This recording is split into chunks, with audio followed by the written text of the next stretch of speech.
SMP gitu aku senangnya belajar sains gitu, terutama di biologi. Jadi eh, aku mau apa ya? Pokoknya mencoba kalau ada kesempatan aku mau cari yang terbaik gitu. Karena kan memang Jepang ini terkenal salah satu negara yang teknologinya paling maju ya. Jadi aku coba untuk daftar di beberapa kampus di Jepang dan alhamdulillah diterima di Kyushu University ini gitu. Masya Allah. Untuk Kak Radit, gimana? Radit Oke, Sensei. kalau aku itu karena dulu aku emang dari dulu aku suka otomotif, lebih tepatnya baru ada motivasi itu pas SMA. Jadi aku baru nyari-nyari info semuanya itu ketika SMA. Dan aku baru tahu kalau misalnya dulu Naga University itu punya jurusan Automotive Engineering dan uh, motivasi aku dari situ dan juga yang bikin aku yakin untuk datang ke Jepang itu karena ada dukungan beasiswa. Uh, Makanya aku jadi itu alasan motivasi aku ke Jepang. Oke, gimana kalau Fadia Sensei? Kalau dulu motivasi aku ke Jepang, dulu karena aku sempat tinggal di Jepang untuk em, waktu yang cukup lama dan setelah balik ke Indonesia terus mau mau lanjut ke kuliah, aku ngerasa kalau lingkungan di Jepang itu bakalan ngebantu aku buat eh, belajar dan ya kalau di Jepang bisa bisa ketemu sama banyak orang, maksudnya bukan cuma orang Indonesia aja, bisa ketemu orang Jepang, bisa ketemu orang luar, dari orang Amerika, dan banyak lagi. Jadi itu salah satu motivasi aku juga. Baik. Masya Allah. Oh ya, kalau gitu aku mau perkenalkan diri dulu sebagai MC. Aku Zakira Azahra, boleh dipanggil Zaki. Em, oke, tanpa berlama-lama kita langsung mulai aja nih webinarnya. Em, saya izin share screen ya. Oke.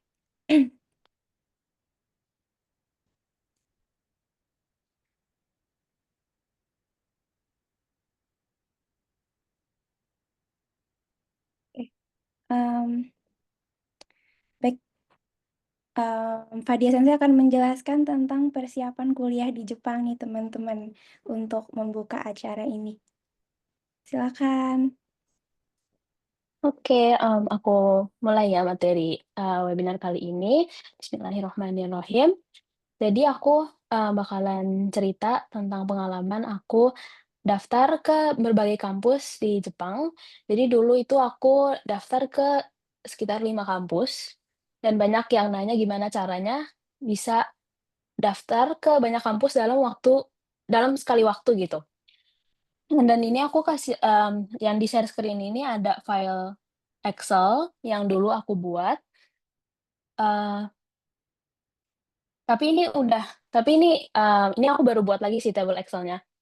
Terus, jadi ini cara aku ngisi semua informasi ini, itu aku cari di internet, ini search keyword-nya, jadi XXX University Application Guideline atau XXX University English Program.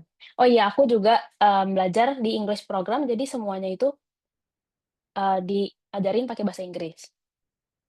Mungkin bisa next,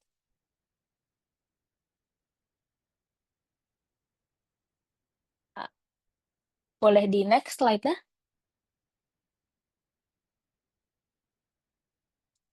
Oke, ini yang lebih jelasnya. Jadi di Excel ini aku tulis semua timeline-nya, period online application-nya, terus kalau ada yang ada 2 tahap, aku tulis juga, terus semua dokumennya lengkap aku tulis.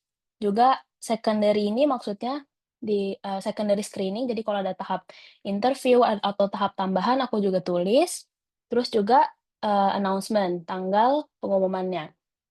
Terus di sampingnya juga aku cantumin semua linknya biar aku nggak usah, bolak-balik ke setiap website buat nyari application guideline-nya.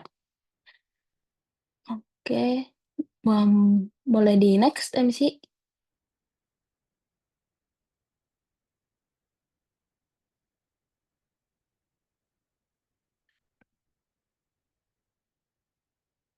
Boleh di next?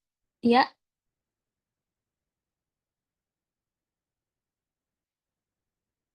oke ini ya. Oh, MC-nya reconnecting. Mmm,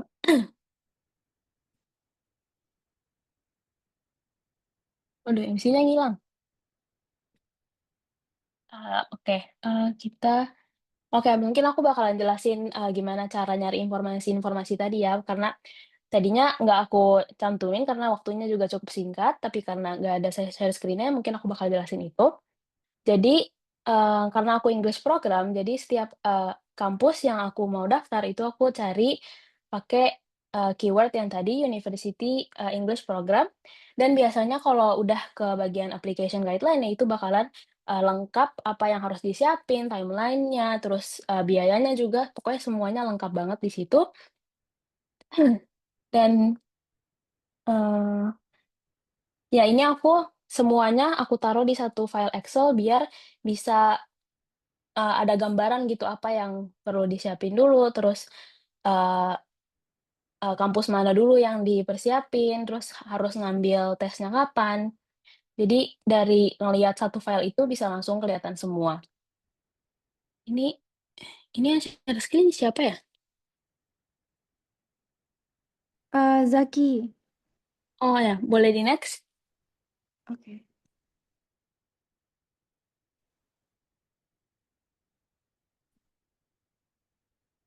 Oke, ya ini juga di file itu, aku masukin juga, setiap kampus itu requirement standardized test. Jadi standardized test itu kayak, apa ya, kayak tes yang harus diambil buat, eee, nge buat ngebuktiin kemampuan kalian, dan ada minimum nilainya setiap kampus. Jadi aku bisa tahu minimal banget tuh aku harus dapetin nilai berapa kalau aku mau mau apply ke tiap kampus.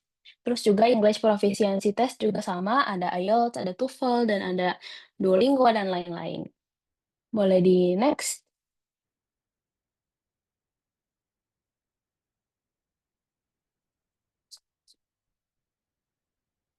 Boleh next, MC? Nah, ini, mungkin yang di sini agak panjang sedikit. Jadi ini aku mau juga sharing tentang dokumen-dokumen yang agak, ribet atau agak tricky pas nyiapinnya. Jadi ada 4 yang menurut aku waktu aku nyiapin itu agak perlu effort lebih. Jadi yang satu itu rapot, karena dulu aku itu termasuk, orang yang pertama yang ke luar negeri dari sekolah aku, jadi sekolahku tuh belum tahu apa-apa gitu tentang daftar ke luar negeri. Jadi rapot itu yang tadinya bahasa Indonesia aku translate sendiri, dan kalau translate sendiri bukan translate penerjemah tersumpah, itu harus, eee, dapat TTD dan cap basah dari sekolahnya. Dan yang kedua itu oh ya, yang buat rapot itu kalau nggak mau repot minta tanda tangan cap basah, itu bisa ke penerjemah tersumpah. Terus yang kedua itu ijazah atau surat keterangan lulus. Aku dulu daftar itu pas aku masih kelas kelas 11 semester 2, kelas 12 semester 1, jadi aku belum lulus. Jadi aku minta ke sekolah itu namanya expected graduation atau surat keterangan lulus. Terus yang ketiga itu surat rekomendasi. Nah, surat rekomendasi itu waktu itu aku minta ke wali kelas aku sama guru matematika aku, karena aku ngerasa mereka itu yang paling, tahu tentang diri aku. Maksudnya, guru yang paling dekat sama aku lah istilahnya. Terus juga yang terakhir itu SAT, atau IELTS Certificate. Ini juga harus pertimbangin mateng-mateng kapan ngambilnya, terus, ngambilnya berapa kali. Kayak dulu aku ambil SAT itu, eee, 2 kali.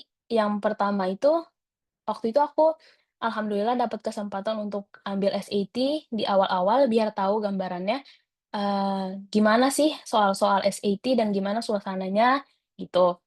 Terus juga buat IELTS Certificate, itu, kadang ada kampus yang minta buat IELTS office-nya tuh langsung kirimin langsung ke kampusnya. Jadi itu benar-benar harus dicatat semuanya biar bisa dipastiin nyampe ke kampus sebelum deadline. boleh di next. Kayaknya aku udah ya. Ya segitu aja materi dari aku. Terima kasih dan selanjutnya Kak Radit ya.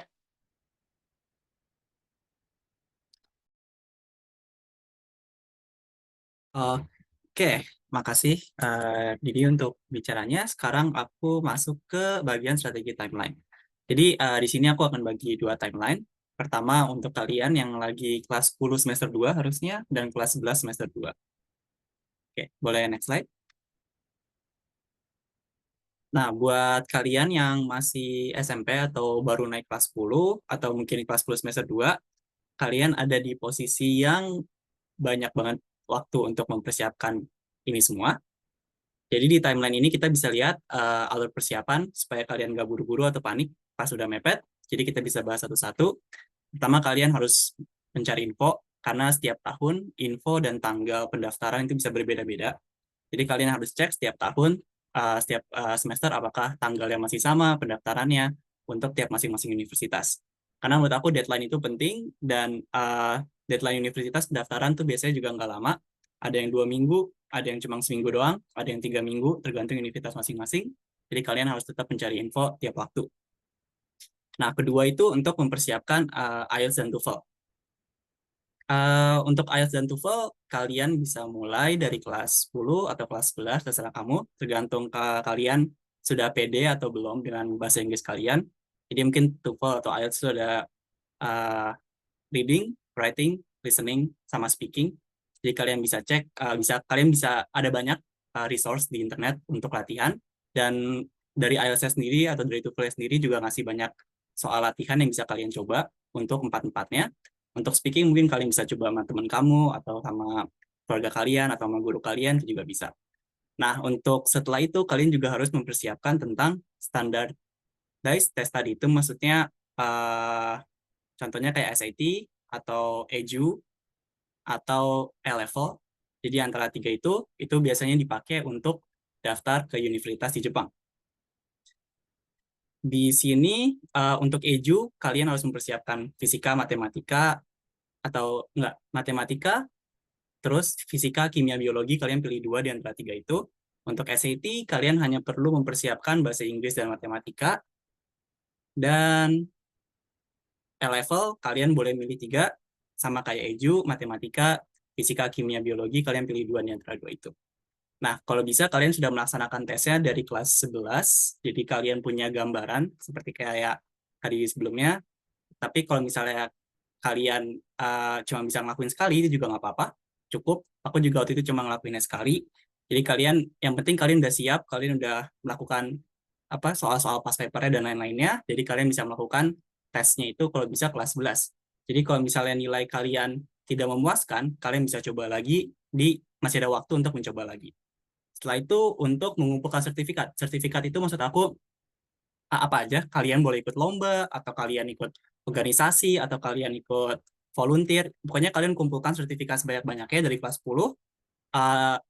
Sertifikat itu nanti bisa kalian submit pas daftar universitas, dan itu akan membantu memberi gambaran bahwa kalian itu adalah murid yang aktif, dan nggak cuman stay di sekolah tanpa kontribusi apapun di sosial, kayak gitu. Terus mempersiapkan dokumen. Ini mempersiapkan dokumen, kalian bisa setelah udah dapat semua nilai-nilainya, kalian bisa melakukan ini di kelas 12 semester 1. Tapi kalau bisa mungkin kalian bisa melakukan di kelas 11, tapi kayaknya kelas 12 semester 1 udah cukup. Setelah itu memulai mendaftar itu biasanya kelas 12 semester 1 akhir dan kelas 12 semester 2 awal. Jadi antara November, Oktober, sampai Januari tahun selanjutnya. Seperti itu. Oke, mungkin bisa lanjut slide-nya. Oke, untuk yang kelas 11 mungkin lebih mepet aja intinya. Jadi kalian benar-benar harus ngebut banget di sini. Kalian harus mempersiapkan IELTS mulai dari sekarang, mempersiapkan SAT dan TOEFL dan lain-lainnya dari sekarang, terus melaksanakan tesnya juga kalau bisa akhir semester ini kalian sudah mencoba melakukan tesnya, dan setelah itu kalian udah mempunyai sertifikat dokumennya, terus mempersiapkan dokumennya juga lebih mepet, soalnya kalian harus menunggu nilai hasilnya keluar, atau kalau misalnya SAT kalian bisa langsung mengirim sebelum hasilnya keluar, Tapi itu agak risky, jadi kalau misalnya kalian nggak tahu nilai kalian bagus atau enggak, dan kalian memulai mendaftarnya tetap sama untuk timeline-nya. Seperti itu. Tapi kalian juga jangan takut kalau kalian mulai dari kelas 11 juga masih ada waktu untuk mengejar semuanya. Kalau menurut aku, soalnya untuk materi-materinya untuk SAT itu menurut aku kelas 11 udah mencakup semuanya untuk yang matematika terutama, dan bahasa Inggrisnya juga harusnya udah mencakup semuanya. Seperti itu. Oke, mungkin boleh next slide. Oke, sekarang mungkin aku mau lanjut ke tentang prosedur universitas. Jadi secara umum universitas mempunyai prosedur yang sama.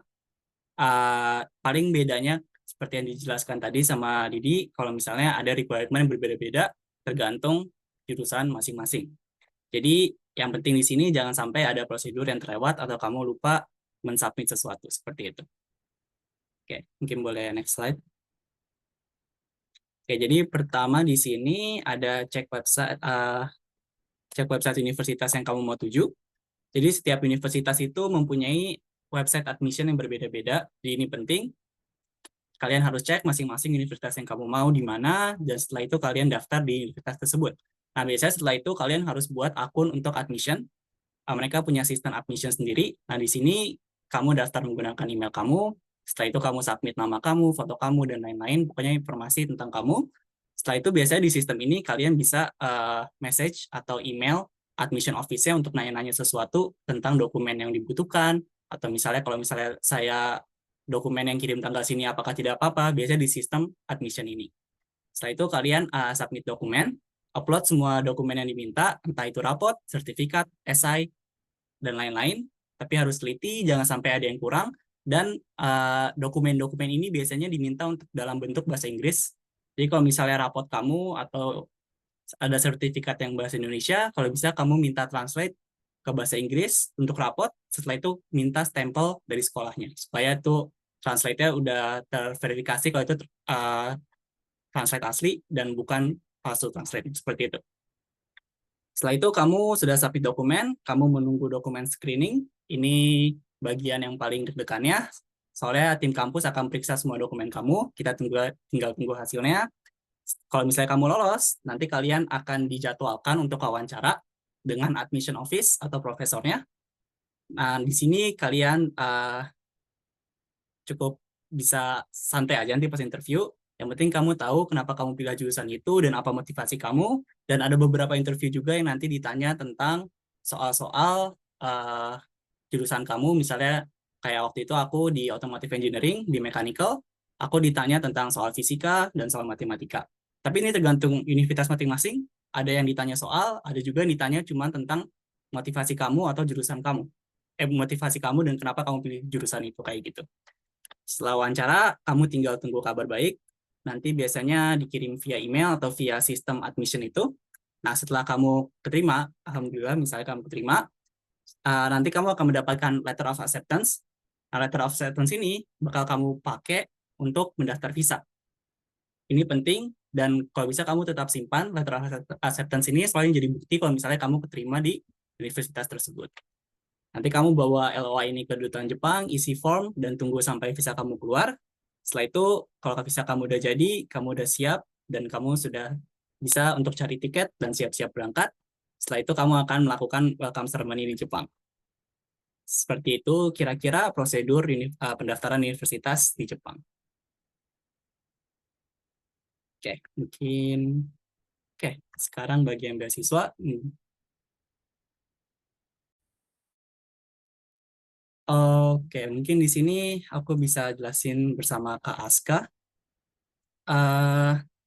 Jadi untuk Max itu ada dua bagian. Yang pertama itu U2U, dan yang kedua itu G2G. Untuk aku dan Kak Aska itu melewati proses yang namanya U2U. Mungkin Kak Aska boleh jelasin tentang U2U itu gimana prosesnya? Oke. Jadi kalau untuk yang S1 itu nanti biasanya Max itu kan dari pemerintah Jepang ya. Jadi pemerintah Jepang itu akan memberikan jatah ke masing-masing kampus, terutama yang kampus negeri di Jepang. Misalnya sebagai contoh ya, misal kampus aku, Kyushu University, dia dapat jatah untuk 5 orang misalnya. Nah, nanti QS University itu akan memilih 5 orang dari berdasarkan hasil seleksi admissionnya. Jadi nanti dia akan melihat hasil interview, hasil misalnya skor-skor tes IELTS dan SAT yang kamu kumpulin gitu. Nanti sama dia di ranking, lalu akan dia pilih 5 orang yang terbaik itu gitu. Untuk proses pendaftarannya itu bersamaan dengan admissionnya. Jadi kita cukup dulu zaman aku cuma bikin 1 esai tambahan kenapa mau daftar untuk Max Scholarship ini gitu. Jadi nggak ada tes tambahan atau apa, cuma nambahan esai doang gitu. Terus mungkin yang agak tricky biasanya dari kampus ini mereka ngasih jatah ke fakultas-fakultas lain. Jadi kalau memang sangat harus ada scholarship gitu ya, mungkin bisa dipilih fakultas-fakultas yang kira-kira tidak begitu kompetitif gitu. Kayak di kampus aku di Kyushu itu jurusan-jurusan tertentu kayak misalnya mechanical engineering, applied chemistry itu dia sangat kompetitif. Jadi orang-orang yang skornya sangat tinggi pun tetap susah untuk dapat scholarship ini gitu. Jadi nanti uh, intinya harus perform bagus di admissionnya nanti Iya, gitu. benar. Jadi kayak untuk U2U itu agak black box. Kalian nggak tahu prosesnya gimana. Tapi intinya kalian harus mendapatkan, sebisa mungkin usahakan untuk mendapatkan nilai yang kalian bisa dapatkan untuk mendapatkan nilai yang terbaik. Seperti itu. Nah, mungkin untuk G2G aku bisa jelasin sedikit. Untuk G2G itu biasanya kalian daftar lewat embassy. Prosesnya itu biasanya sekitar Maret atau April. Dan setelah kalian daftar, kalian akan melakukan tes. Nah, ini ada tes lagi untuk G2G. Tahu aku teksnya itu matematika ya. Aku nggak tahu deh kalau fisika kimianya ada atau nggak. Aska tahu nggak kalau G2G? Aku kurang tahu ya, aku belum pernah ngambil GG. Yang aku tahu itu matematika ada. Dan soalnya cukup menantang untuk soal matematikanya aku pernah lihat untuk Max G2G. Dan prosesnya itu agak berbeda. Kalau U2U, kamu langsung uh, masuk universitasnya dan belajar. Sedangkan G2G, setelah kamu dapat beasiswanya, kamu akan melaksanakan yang namanya Nihongo Gakko. Jadi kalian belajar di sekolah bahasa Jepang selama sekitar 6 bulan. Nah, setelah kalian belajar bahasa Jepang selama 6 bulan, setelah itu kalian akan melakukan yang namanya UTBK-nya Jepang. Jadi kalian akan melakukan tes seleksi bersama orang-orang Jepang ke universitas yang kalian tuju. Itu G2G, sistemnya agak berbeda, dia kayak gitu. Kalau mau dibilang mudahan mana, kalau kalian bisa mendapatkan SAT dan nilai-nilainya cukup baik, kalau menurut aku prosesnya lebih mudah di U2U dibanding G2G. Seperti itu. Oke, mungkin untuk Max seperti itu dulu. Boleh next slide. Oke, nah aku bakalan jelasin tentang university recommendation. Nah, aku itu dapat beasiswa bukan beasiswa dari pemerintah, tapi dari rekomendasi kampus. Jadi ini aku dapat beasiswa barengan sama pengumuman keterima di kampus. Jadi pas pengumuman Anda telah diterima itu langsung dibilang juga kamu direkomendasiin dapat beasiswa ini. Itu untuk tahun pertama. Jadi, beasiswa yang awal itu aku dapat cuman buat 1 tahun pertama, dan tahun kedua itu aku apply lagi ke kampus, buat dapat rekomendasi beasiswa lagi. Jadi sistemnya itu tiap beasiswanya berakhir, kita harus reapply lagi ke kampus buat minta dicariin beasiswa dengan kita ngasih transkrip, nilai-nilai kita, terus study plan kita, dan mereka bakalan ngelihat, "Oh, kayaknya anak ini cocok direkomendasiin ke beasiswa ini." Jadi aku sampai sekarang itu total dapat 3 beasiswa. Yang pertama itu ada beasiswa dari kampus namanya Tsukuba Scholarship. Terus yang kedua itu ada beasiswa dari bank gitu, namanya Tsukuba Bank Scholarship. Terus yang ketiga itu aku dapat namanya Rotary Scholarship. Dan tiga-tiganya itu nggak ada yang dari pemerintah.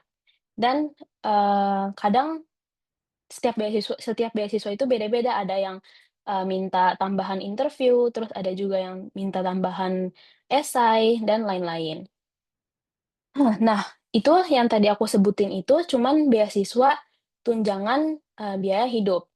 Jadi tiap bulan kita dapat uang jajan istilahnya buat uang hidup gitu. Nah, kalau untuk bayar kampusnya sendiri, itu aku juga reapply tiap semester, kita apply ke kampusnya buat dapat tuition exemption.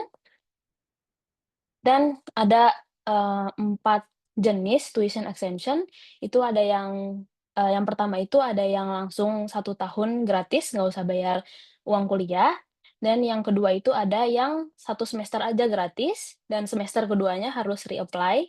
Terus yang ketiga itu ada yang, 1 semester itu cuman bayar setengah, terus yang kedua itu ada yang sepertiga. Itu kalau di, Tsukuba University ya, mungkin kalau yang, kampus-kampus lain juga setahu aku mirip-mirip sih, ada sistem kayak gitu juga.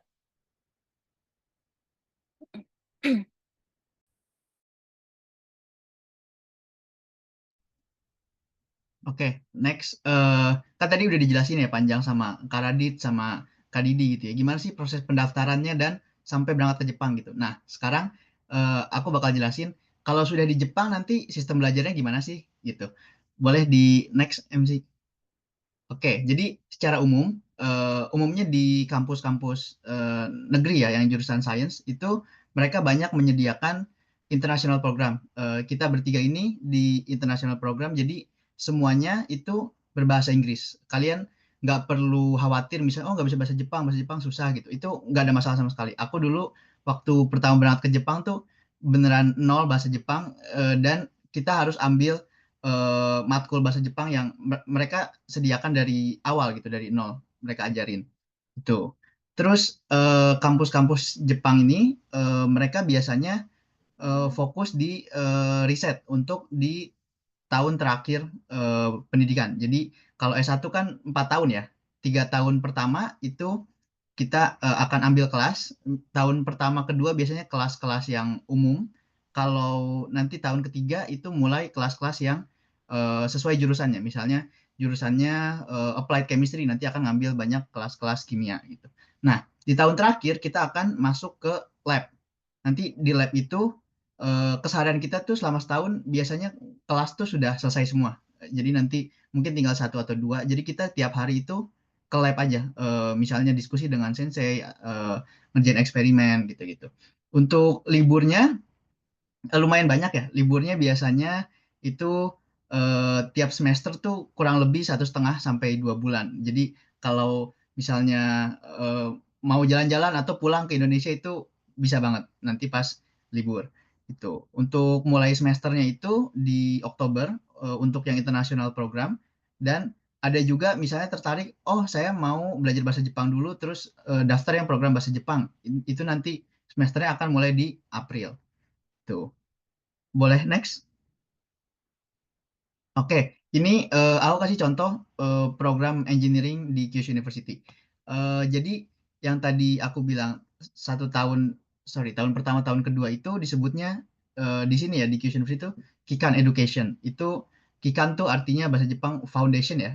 Jadi kita bakal belajar bareng sama anak-anak jurusan lain itu eh, subjek-subjek yang umum, misalnya matematika, fisika, kimia, bahkan sampai kita ada pilihan bisa ngambil psikologi, hukum, tapi yang basic-basic aja gitu. Karena eh, kita di expect untuk walaupun kita nanti spesialisasinya apa, kita tetap bisa menguasai subjek-subjek yang basic gitu.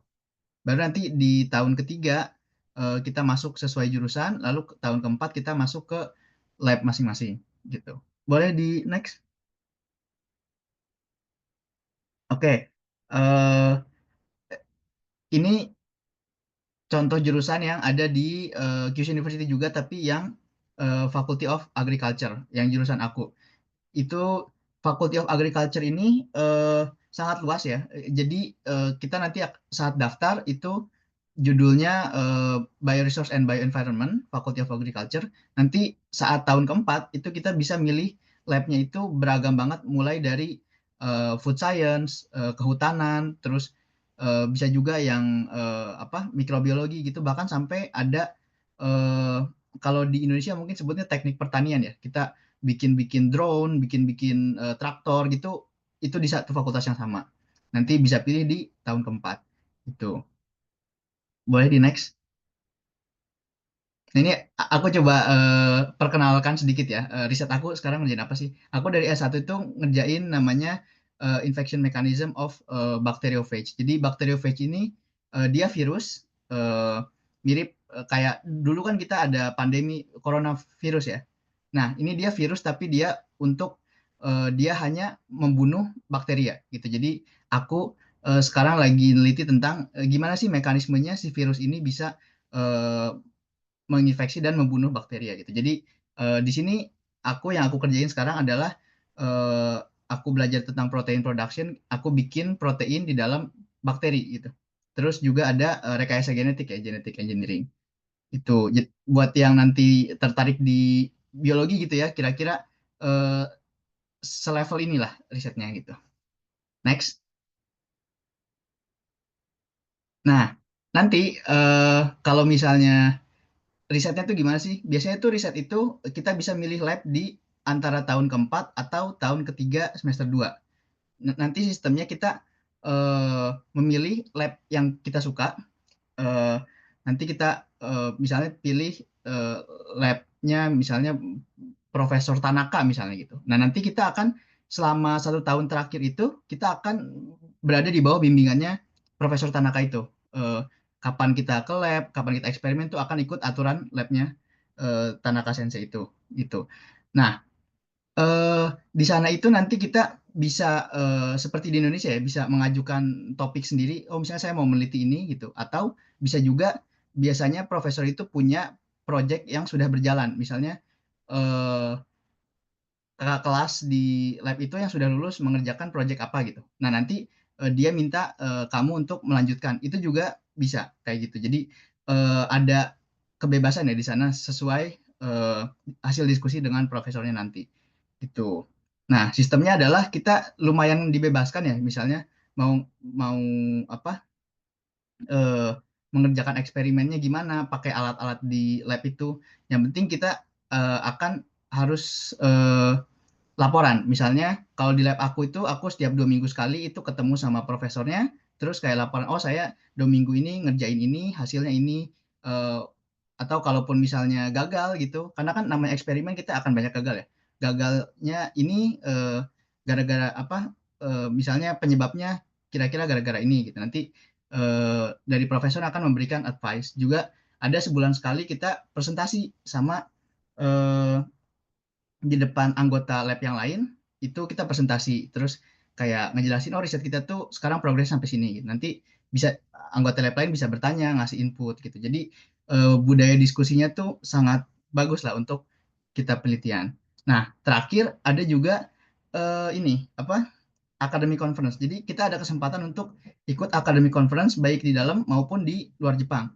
Ini foto aku ya di dulu aku ada presentasi poster itu di kita Kyushu dari tempat aku sekitar 1-2 jam lah naik Shinkansen.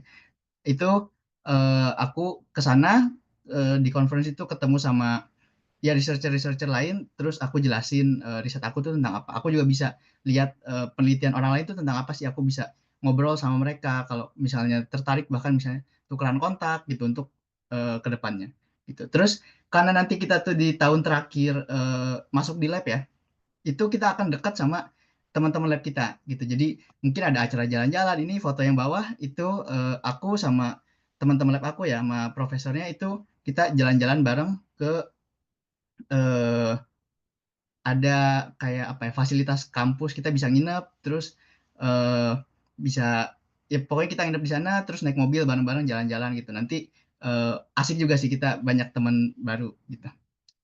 Nextnya boleh. Nah, kenapa sih apa sih untungnya kita ngejalanin riset di Jepang gitu? Yang pertama yang jelas riset di sini lebih luas ya topiknya sangat macam-macam dan beragam dan lebih advance. Jadi eh, kita banyak akses juga ke alat dan teknik riset yang terbaru. Jadi kita banyak alat-alat yang mungkin kalau di Indonesia susah diakses karena mahal atau mungkin memang nggak ada gitu. Karena aku juga banyak dengar kayak teman aku tuh misalnya dia punya teman di Indonesia ya, terus dia mau analisis sampel gitu. Mereka nggak punya alatnya, jadi di Indonesia itu mereka kirim ke kampus aku di sini, kita analisis di sini, baru nanti hasil analisisnya dikirim ke Indonesia. Dan itu sangat lama prosesnya, bisa sebulan 2 bulan. Sementara kalau kita di sini mau pakai alatnya ya tinggal pakai gitu. Jadi untuk yang tertarik di bidang riset itu sangat membantu banget gitu. Terus eh, bisa juga karena alatnya itu lebih canggih gitu ya. Jadi misalnya proses-proses yang kalau kita pakai alat sederhana tuh, oh kita harus harian gitu. Kalau pakai alat yang lebih canggih bisa kayak 2 jam itu selesai. Itu. Terus eh, tadi kan aku juga jelasin ada seminar yang tiap bulan kita presentasi gitu. Itu juga apa ya? Kita jadi bisa diskusi sama peneliti-peneliti yang lain, terutama lab member kita ya. Terus juga ada kesempatan untuk ke conference itu kita bisa ketemu sama banyak peneliti dari seluruh Jepang ya. Kalau di Jepang itu berarti kita bisa sama seluruh Jepang dan banyak juga peneliti-peneliti lain dari berbagai negara gitu. Apalagi kalau di kampus aku di Kyushu University lumayan banyak orang dari luar Jepang ya, misalnya dari teman lab aku ada dari Vietnam, dari Filipina gitu. Mereka biasanya ya di negaranya juga hitungannya top lah ya. Jadi kita diskusinya tuh bisa lebih insight yang baru gitu. Terus tadi aku bilang soal biaya apa soal alat-alat dan teknik-teknik yang terbaru gitu. Ah, itu semuanya itu di cover oleh kampus. Jadi eh, kita nggak perlu mikirin tentang oh mau beli reagen ini, mau beli enzim ini, terus kayak nggak ada uang itu jarang ya karena biasanya budgetnya kampus tuh lumayan banyak untuk ngecover itu.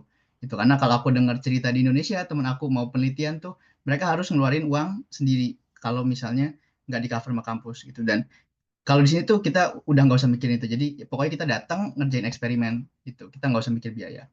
Terus untuk conference tadi yang itu conference itu semuanya di cover oleh lab. Jadi tiket pesawat, terus hotel itu semua dibayarin oleh kampus ya, oleh lab. Dan conference itu biasanya kalau aku ya, aku udah conference 3 kali.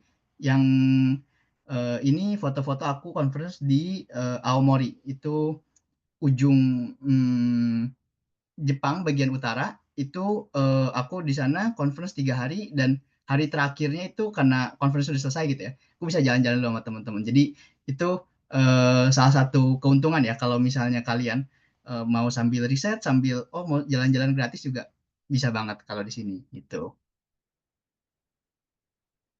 Next. Oke, dari aku segitu dulu. Terima kasih. Oke, terima kasih banyak untuk Kak Aska, Kak Radit, dan Kak Fadia. Selanjutnya kita akan mengadakan sesi Q&A.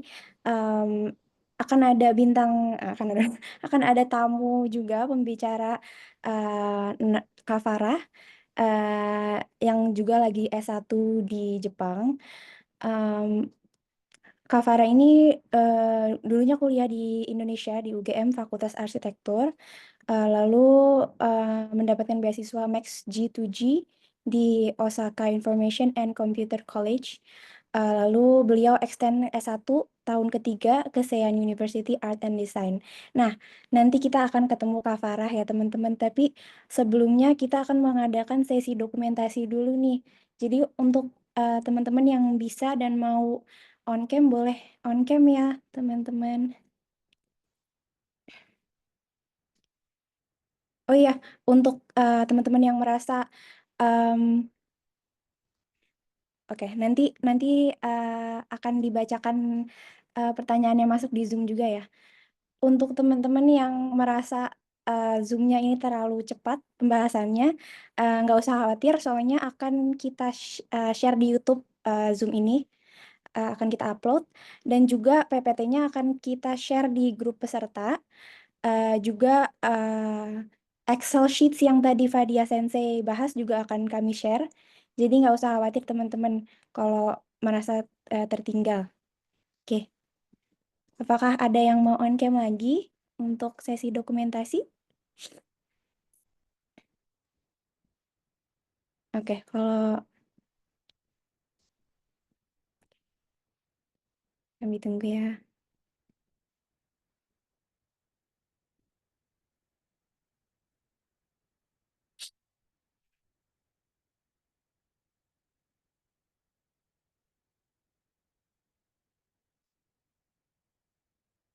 Ya mungkin kita mulai aja ya sesi dokumentasinya. Bang Farihin boleh tolong. Oke, izin ambil fotonya ya. 3, 2, 1. Sekali lagi. Bentar. Bentar dulu. Iya, sekali lagi. 3, 2. Ya, sebentar. Ada yang on cam. Ulang lagi ya. 3, 2, 1. Ya, terima kasih. Dikembalikan ke iya. Lanjut. Jazakallah khairan. Oke, kita lanjut ke sesi Q&A ya teman-teman.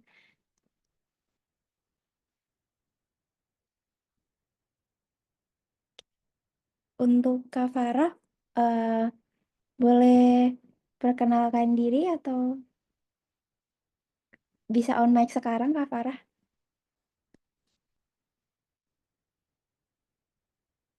Oh, kayaknya Kak Farah nggak bisa unmute ya? Oh Masih iya, di setting. tolong Bang Farihin. eh, Oh iya, sebentar, sorry. Oh, ya, silakan. Oke, Assalamualaikum warahmatullahi wabarakatuh. Waalaikumsalam warahmatullahi wabarakatuh. Mohon maaf tadi sempat gabung, tapi karena baru pindahan, wifi-nya tiba-tiba putus, terus keluar, terus malah baru masuk lagi. Gak apa-apa Kak. Oke, di sini perkenalan aja ya, Iya, sama kira-kira apa aja nih yang pengen diketahui. oh bisa nama, kampus dan jurusan, dan mungkin latar belakang singkat gimana Kak Farah bisa kuliah S1 di Jepang. Oh ya, baik. Jadi pertama-tama nama saya Farah Nurul Aini Hasanah, biasanya dipanggil Farah. Lulusan SMA-nya tahun 2019 di Jogja. Jadi saya tadi dulunya lulusan SMA Negeri 5 Yogyakarta. Nah, sekarang di Jepangnya itu mengambil D2 Max, beasiswa Max tapi dengan program D2. Nah, kenapa saya ambil program D2? Karena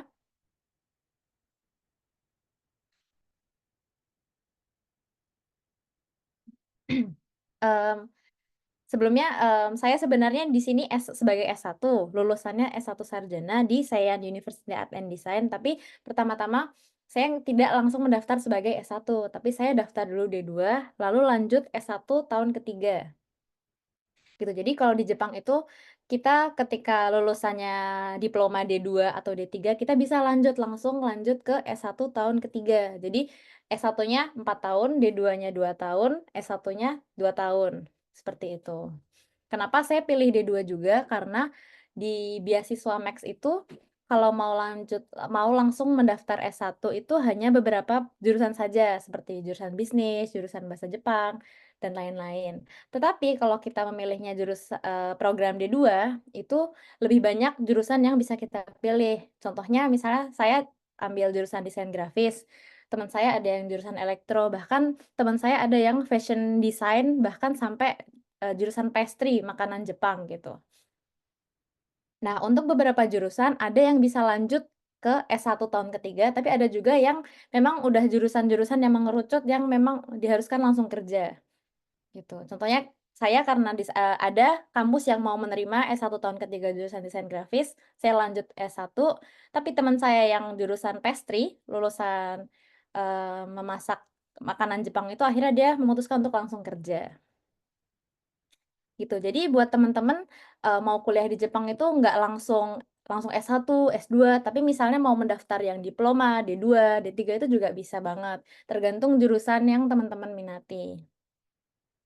Atau juga misalnya teman-teman pengen nih ke Jepang pengen langsung kerja, tapi nggak langsung cari kerja, tapi pengen belajar dulu di Jepang. Nah, bisa nih misalnya daftar D2 dulu atau D3 dulu. Kalau dirasa mungkin S1 terlalu lama buat, untuk bisa mencapai ke kerjanya, gitu. Nah, positifnya D2 ini juga mungkin seperti, apa ya, seperti memang diploma kayak di Indonesia, kayak semacam STT, apa gitu, saya juga kurang tahu namanya.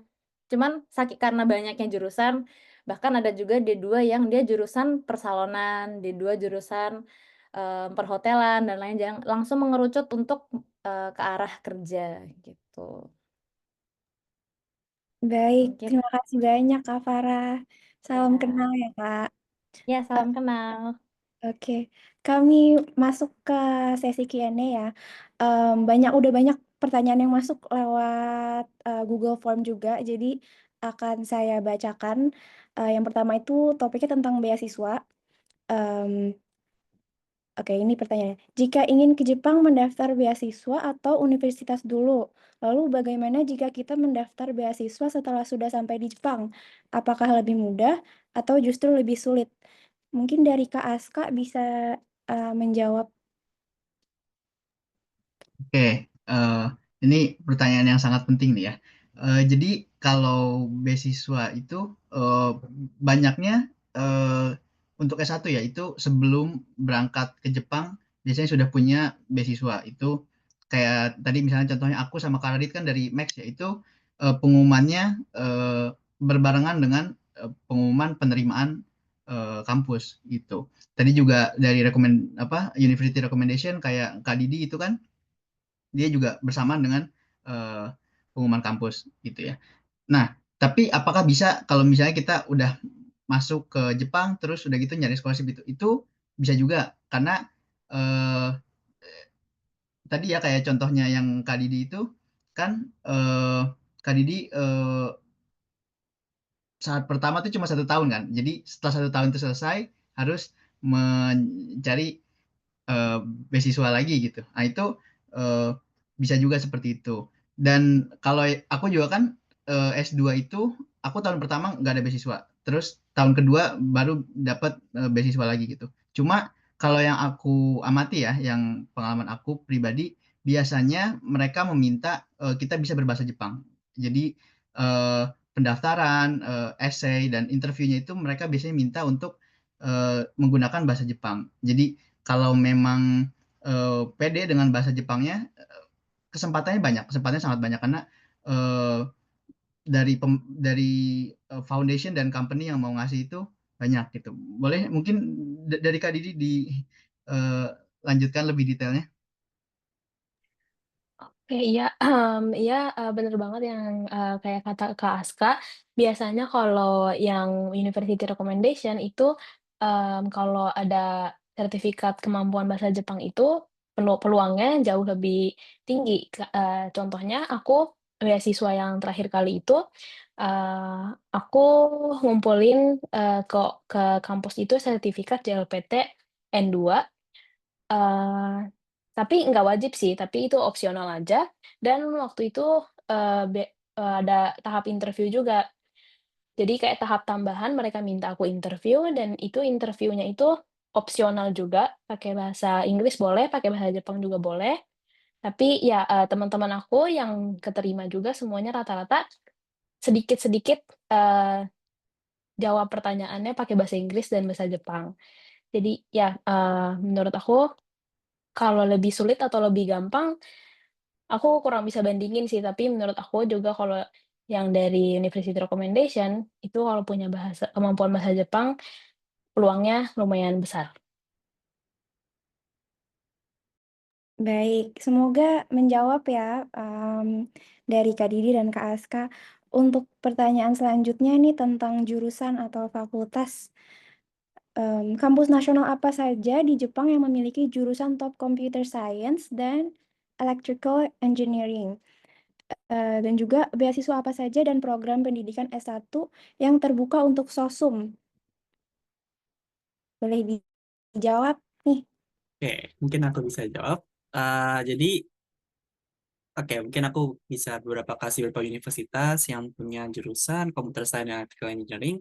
Jadi untuk universitasnya yang aku tahu, salah satunya itu ada Kyoto University, setelah itu ada Tohoku University dan Nagoya University. 3 universitas itu yang aku tahu mereka menyediakan program Computer Science dan Electrical Engineering untuk dalam program bahasa Inggris. Dan untuk yang soshum, aku nggak tahu banyak dari universitas lain, tapi dari universitas aku sendiri, itu di Nagoya University, itu ada jurusan ekonomi, jurusan hukum, dan jurusan GACS atau Japan ASEAN Cultural Science. Kayaknya itu singkatannya. Jadi ada 3 jurusan itu, dan untuk beasiswanya baru tahun ini, seingat aku, ada teman aku bilang kalau misalnya untuk 3 jurusan itu mereka menyediakan Max. Jadi ada Max U2U juga untuk jurusan tersebut. Seperti itu.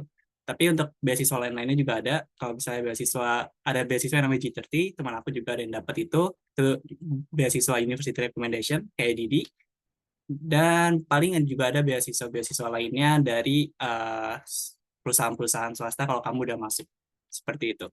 Dan mungkin untuk kalau kalian mau cari sendiri tentang ada jurusannya atau enggak, kalian bisa pakai keyword yang tadi Kak Didi tulis tentang jurusan kamu yang kamu mau apa, terus university, international program in Japan, kayak gitu.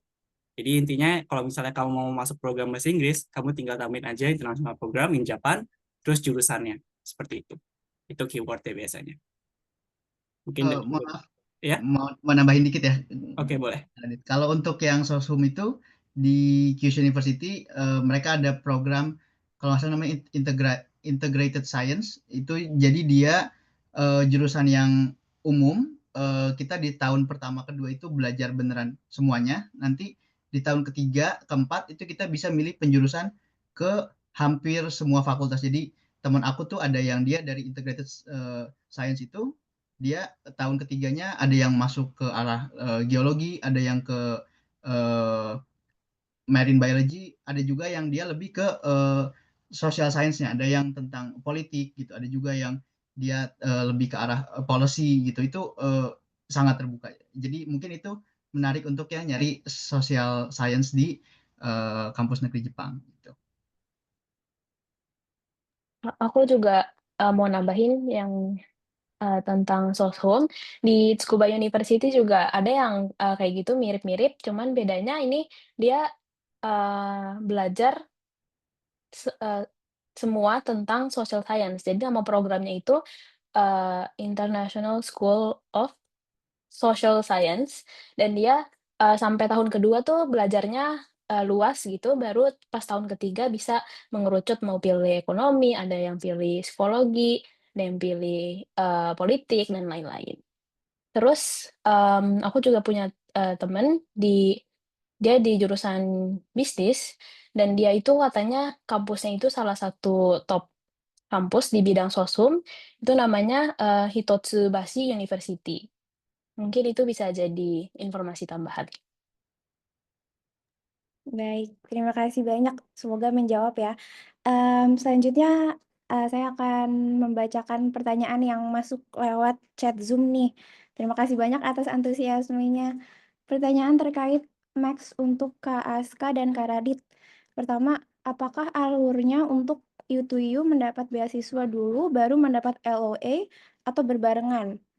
Terus kedua, setiap tahun Max menerima berapa awardee? Dan ketiga, apakah ada standarisasi raport? Sangat diperhatikan mengingat setiap sekolah memiliki standar yang berbeda-beda. Boleh dijawab untuk Kak Aska dan Kak Radit. Mau gimana? Mungkin Aska bisa jawab dulu nomor 1. Oke, untuk alurnya itu Max itu karena kita mendaftarnya barengan dengan pendaftaran admission ya. Jadi waktu aku dulu begitu, kalau nggak salah hari ini aku dapat pengumuman keterima, lalu besoknya kayak di email lagi, oh kamu diterima dengan beasiswa Max gitu. Jadi nanti LOE-nya itu akan bareng gitu. Kalau nggak salah yang Max itu kita daftar visanya agak berbeda dengan yang biasa ya. Jadi kalau yang kita mahasiswa biasa di Jepang itu dapat visanya 2 tahun, kalau yang Max itu kita langsung dapat 4 tahun sampai selesai studi gitu. Jadi Max itu di awal.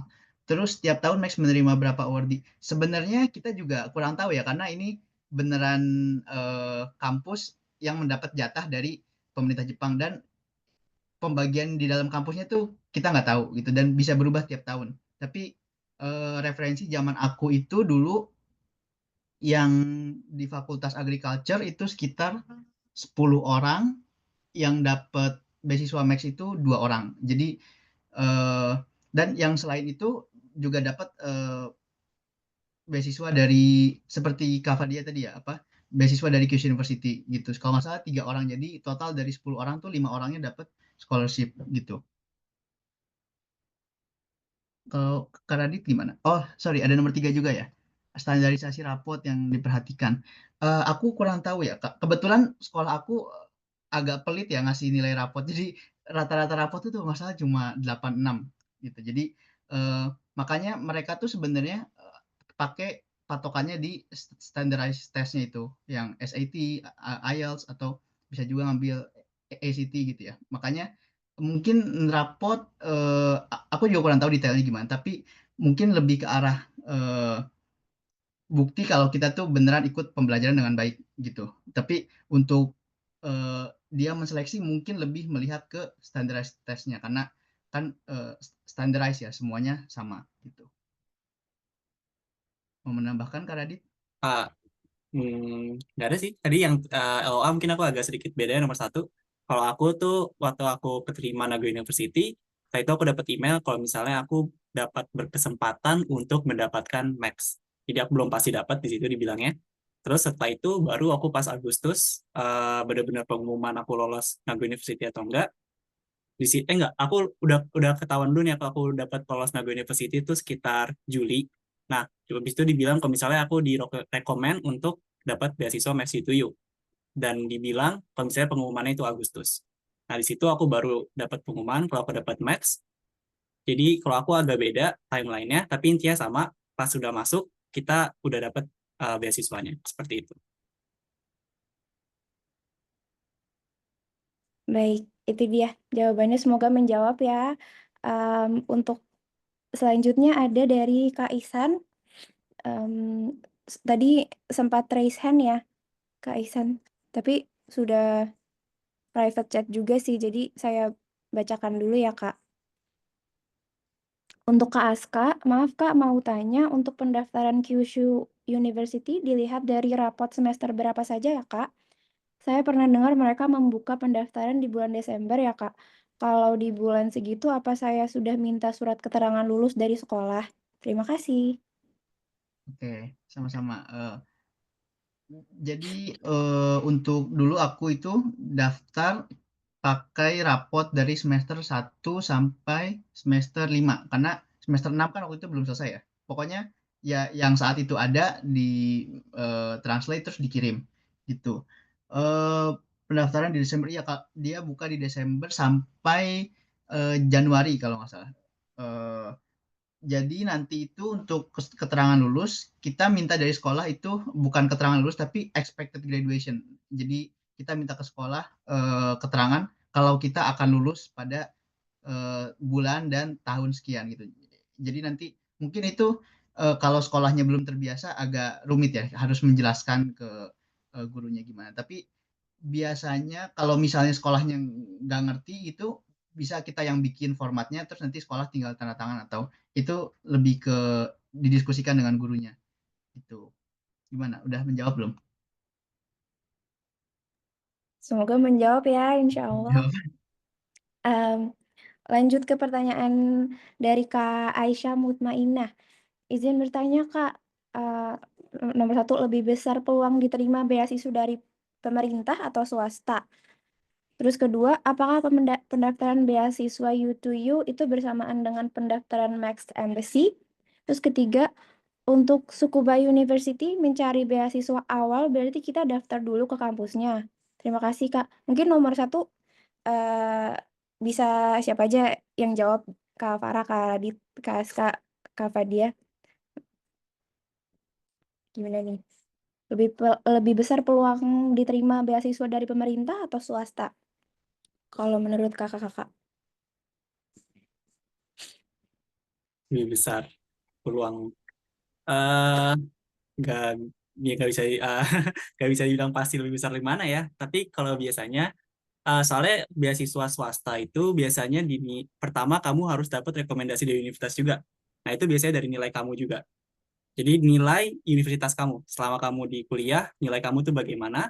Nanti setelah itu university yang rekomendasi kamu kalau misalnya wah kamu cocok nih dapat beasiswa ini. Nah, setelah itu biasanya prosesnya kamu ngasih dokumen, setelah itu nanti kalau dokumennya udah selesai, kamu wawancara dengan ini apa? Beasiswa swasta.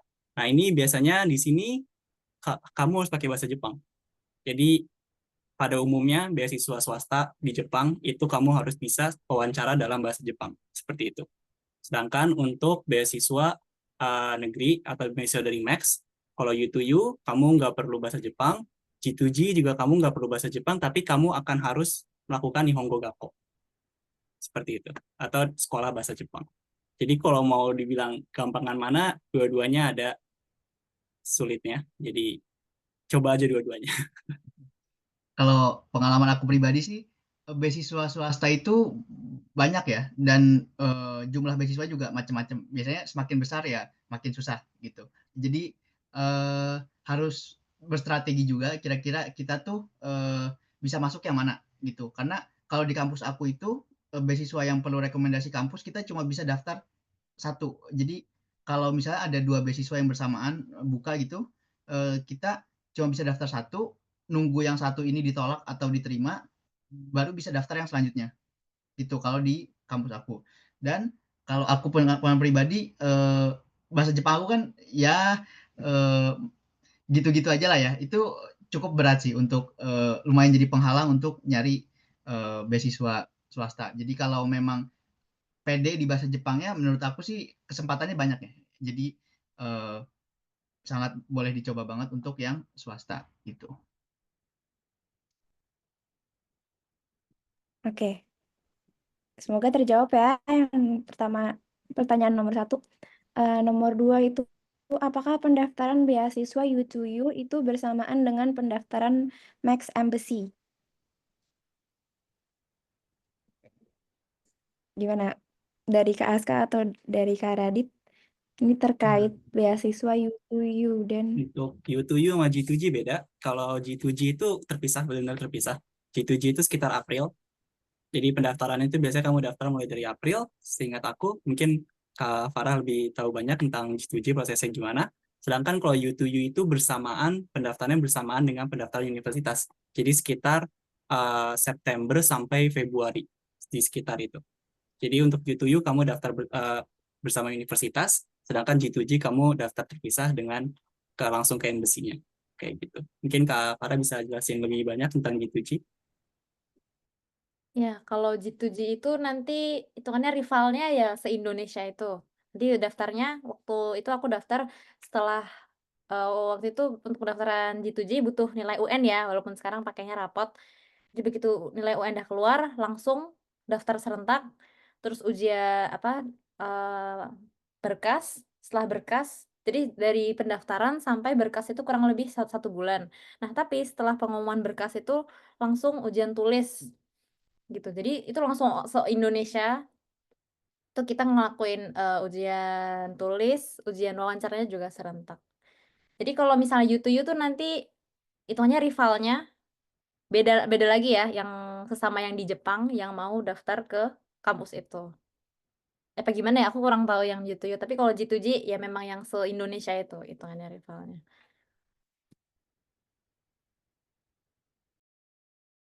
baik, ada tambahan?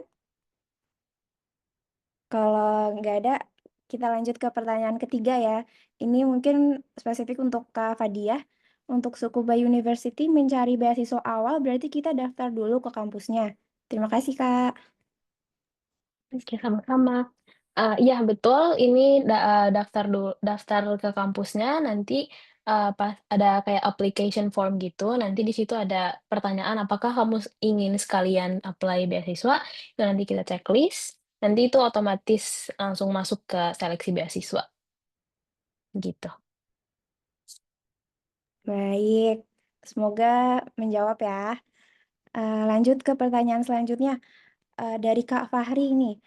Izin bertanya, Kak, kalau nggak dapet beasiswa, biaya kuliah, pangkal dan masuk, dan living cost-nya berapa per bulan atau per tahun? Ada yang berkenan untuk menjawab? Mungkin dari aku ya, kalau untuk, biaya kuliah kayaknya hampir sama ya kalau kampus negeri ya, sekitar 260.000 per semester ya. 260.000, mungkin kalau yennya sekarang berapa, 110, hampir 30 juta ya per semesternya, itu. Yang beda ini di biaya hidup. Kalau aku kebetulan kampusku nih agak di pinggir kota, deket sawah gitu, jadi biaya hidupnya nggak terlalu mahal, terutama di rent ya, bayar kosan itu sangat berpengaruh, kotanya di mana gitu. Jadi mungkin kalau nggak ada beasiswa, harus memperhatikan nih kampusnya lokasinya di mana sih gitu, di kota atau enggak. Karena kalau di kota tuh apalagi mungkin daerah Tokyo itu bisa bisa temen aku di Tokyo bisa 10 juta habis untuk bayar kosan doang.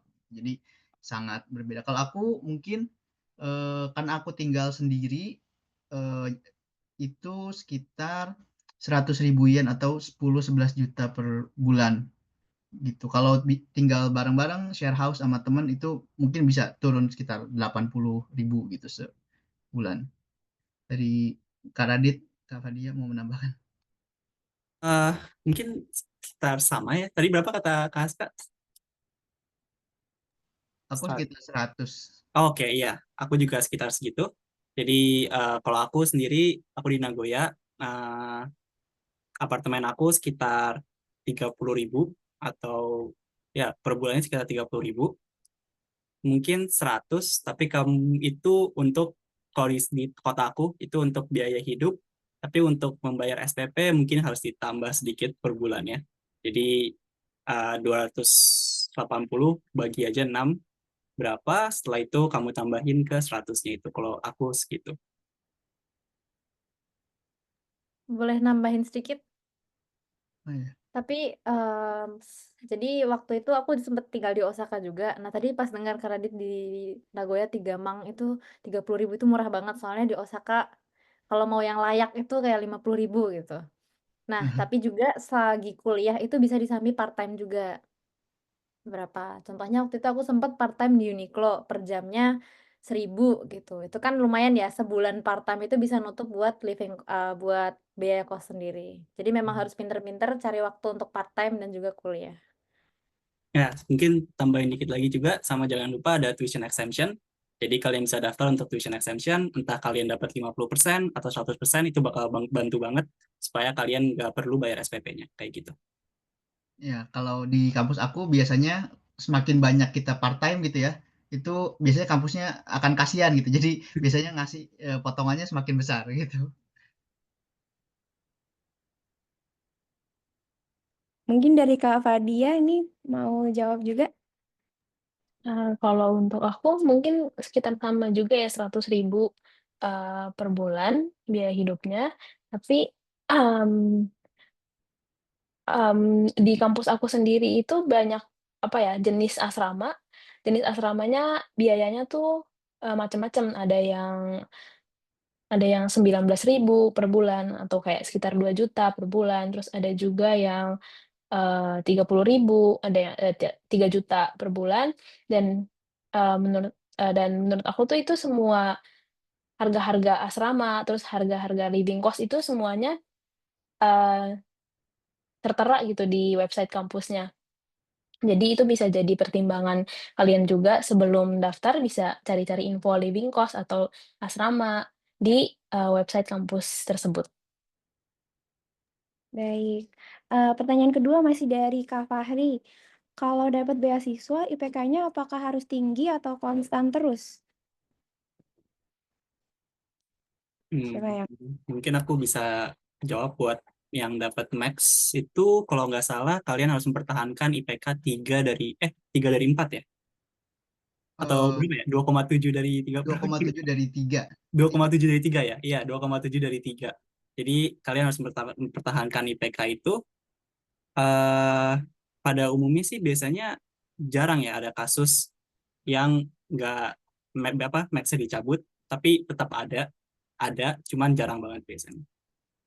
Max ini agak ini ya, agak unik. Jadi dia secara jumlah dia salah satu yang paling besar, tapi kalau dibandingkan misalnya yang scholarship dari kampus itu biasanya kayak tadi Kak Fadia ya, cuma setahun terus tahun depannya kalau di kampus aku tuh akan diadu lagi dengan teman-teman satu jurusannya. Jadi kalau misalnya kamu ranking 3 gitu, itu dan slotnya cuma ada 2 itu kamu bisa lepas ininya apa scholarshipnya. Tapi kalau untuk max itu kita pertama dapat sudah untuk 4 tahun dan yang penting kita nilainya nggak turun di bawah ambang batas itu walaupun misalnya ranking kita ke 7 ke 8 tapi nggak di bawah yang batas 2,7 dari 3 itu masih oke gitu.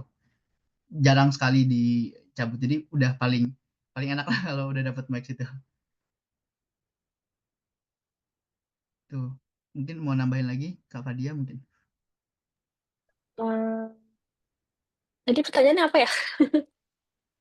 Eh, IPK-nya untuk beasiswa. Oh, ya. Kalau aku kan beasiswanya University Recommendation ya, jadi nggak ada aturan jelas kayak IPK-nya harus berapa gitu kan, karena kampusnya yang rekomendasiin sendiri gitu. Tapi ya semakin tinggi IPK-nya semakin besar peluangnya. Ya, itu aja sih. Kalau dari Kak Farah gimana, Kak? Kalau dari aku sendiri karena aku pernah extend-nya dari D2 ke S1 itu syarat untuk bisa lanjut ke S1 itu ya tadi dibilangin sama Kak Radit minimal harus mempertahankan 2,7 dari 3 atau misalnya pas kuliah itu nggak boleh dapat nilai yang C. Jadi minimal banget itu B. Ada satu kasus temen aku di semua kelasnya dia dapat A atau B tapi ada satu kelas C. Nah, karena itu dia akhirnya nggak bisa extend beasiswanya. Itu juga berlaku dari misalnya mau lanjut dari S1 ke S2 ada nilai yang harus dipertahankan. Gitu. Baik, terima kasih banyak. Semoga menjawab ya.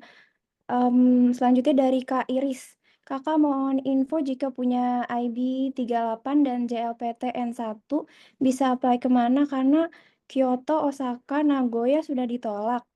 Ingin jurusan engineering atau science?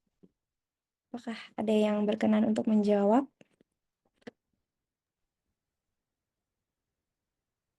Kalau aku jujur kurang tahu ya IB 38 tuh dari berapa gitu. Karena belum pernah ngambil IB juga. Gimana ada yang Apakah ada yang mau menambahkan? mungkin bisa Baik, di ini ya apa mencoba ke kampus lain karena Kyoto, Osaka, Nagoya hitungannya top ya, top university gitu. Jadi dan kalau ada N1 mungkin bisa ya aku nggak ada pengalaman sih. Kalau daftar ke program yang menggunakan bahasa Jepang mungkin pilihan jadi lebih luas ya. Karena kalau yang bahasa Inggris kan sangat limited kampusnya. Kalau yang bahasa Jepang ya semua kampus bisa bahasa Jepang gitu. Jadi cuma aku sendiri kurang tahu. Mungkin Kak Farah tahu gimana prosesnya untuk daftar yang program domestik. Untuk daftar N1 ya? N1. S1 ya ini ya? Ya, Kalau temen aku itu ada yang dia daftar dari Indonesia itu pakai EJU. Jadi kadang kan dianggap JLPT tuh hitungannya JLPT tuh nggak ada EJU tuh ada ujian ini nggak esainya nggak ya? Ada yang tahu? Tapi karena teman aku akhirnya dia punya EJU dan nilainya lumayan bagus, akhirnya dia diterima di Osaka University gitu. Jadi mungkin bisa juga buat ambil EJU.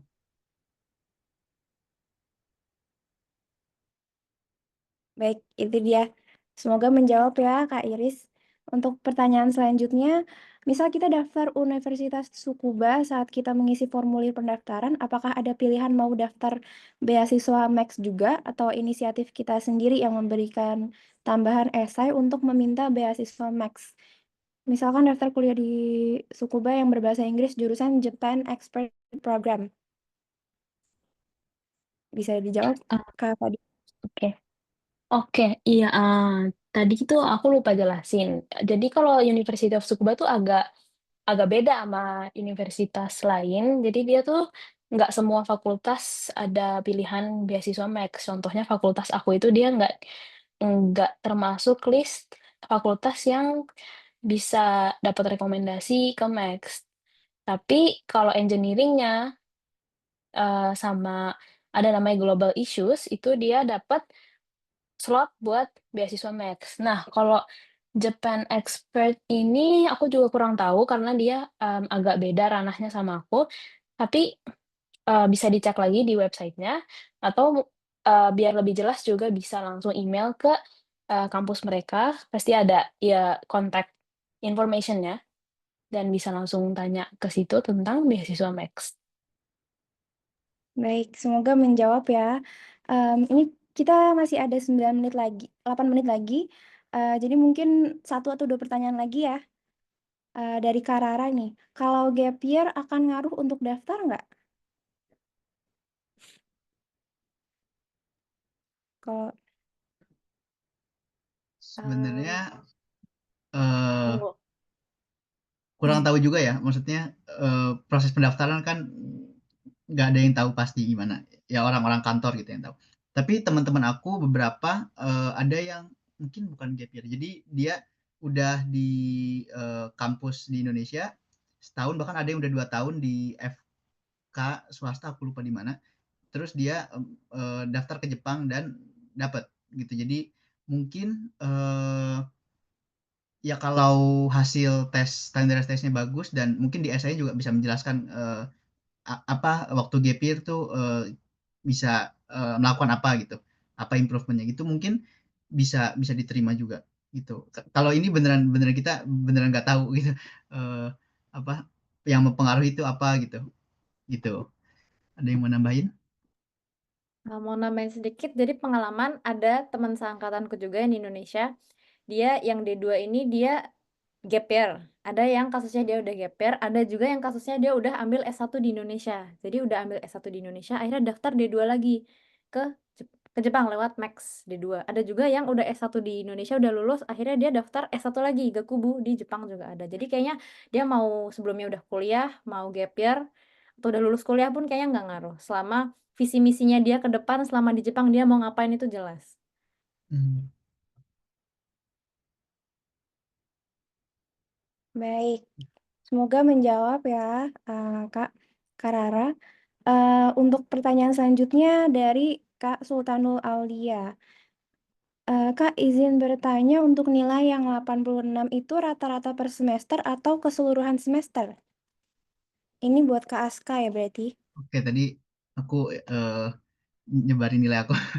Jadi dulu tuh 86 itu aku eh nilai rapot yang sains ya, yang fisika, biologi, kimia, sama matematika kalau nggak salah, ada bahasa Indonesia juga. Itu 86 dari 5 semester gitu. Jadi itu yang aku bilang apa, sekolah aku ngasih nilai itu pelit. Jadi kayak eh, 86 itu rata-rata aku dulu gitu, dan alhamdulillah masih dapat scholarship gitu ya. Jadi mungkin yang penting di SAT-nya atau di apa tes yang lainnya yang harus diperbagus gitu. Oke, terima kasih banyak, Masya Allah. Dari Kak Iris lagi nih. Untuk beasiswa swasta ada listnya nggak, Kak? Eh, untuk beasiswa swasta, setahu aku JASO menyediakan listnya deh. Jadi ada listnya, beasiswa apa aja swastanya dan universitas apa aja beasiswa swasta tersebut disediakan. Jadi setiap universitas tuh punya slot masing-masing, nggak semua universitas punya beasiswa swasta tersebut. Jadi mungkin kalian bisa cek di website JASO.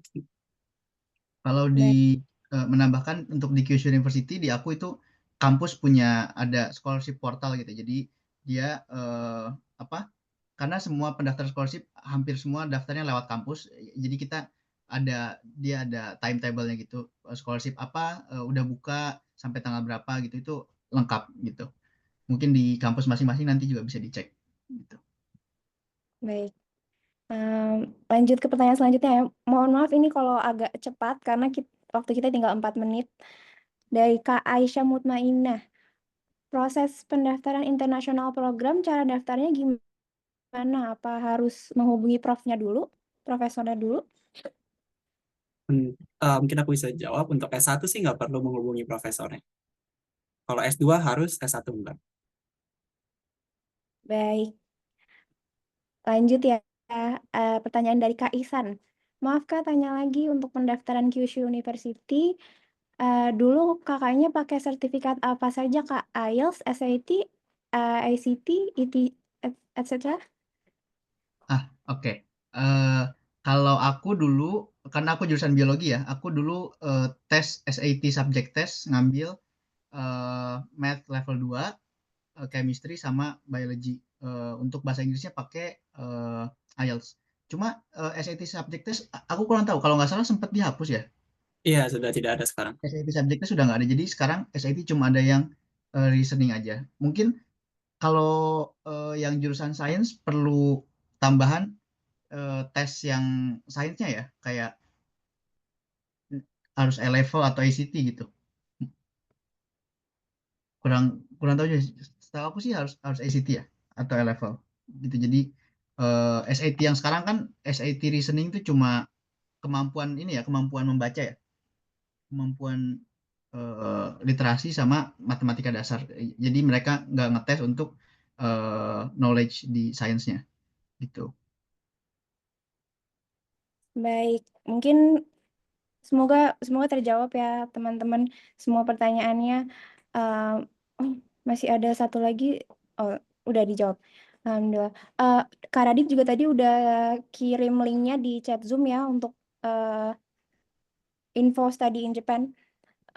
Selanjutnya karena waktu kita tinggal 2 menit, mungkin saya tutup saja, tapi sebelumnya untuk kalian yang mungkin masih butuh banyak informasi tentang S1 di Jepang nih, kita mengadakan mentoring studi di Jepang. Nanti kalian akan bertemu dengan sensei-sensei di sini, Kak Aska, Kak Radit, Kak Fadia, Kak Farah, insya Allah. Jadi bisa scan aja ini link QR-nya, bisa masuk ke Bitly pendaftaran murid ASA juga. Dan jangan lupa nanti kita akan upload rekaman Zoom ini di YouTube channel Asasaka. Mungkin nanti akan diinfokan kembali di grup peserta dan PPT juga akan kami kirimkan. Ya, itu terima kasih banyak atas partisipasinya teman-teman dan antusiasmenya. Ini webinar kedua kalinya ASA. Jadi semoga insya Allah habis webinar ini kita mengadakan banyak webinar lagi dan semoga bermanfaat ya teman-teman. Alhamdulillahirobbilalamin ya sudah selesai webinarnya. Mohon maaf apabila ada salah kata dari saya dan sensei-sensei. Sekali lagi terima kasih banyak, jazakumullah khairan. Oh ya, jangan lupa follow Instagram Asasaka Academy, ada di sini untuk pantau kalau ada webinar lagi atau kalian tertarik untuk join kelasnya Asa, ada Science, Inggris, Arab, dan lain-lain. Bisa dicek dan bisa juga belajar dengan kita untuk tes persiapan masuk kuliah di Jepang. Makasih banyak teman-teman. Assalamualaikum warahmatullahi wabarakatuh. Assalamualaikum warahmatullahi wabarakatuh. Terima kasih semua. Terima kasih. Terima kasih. Terima kasih.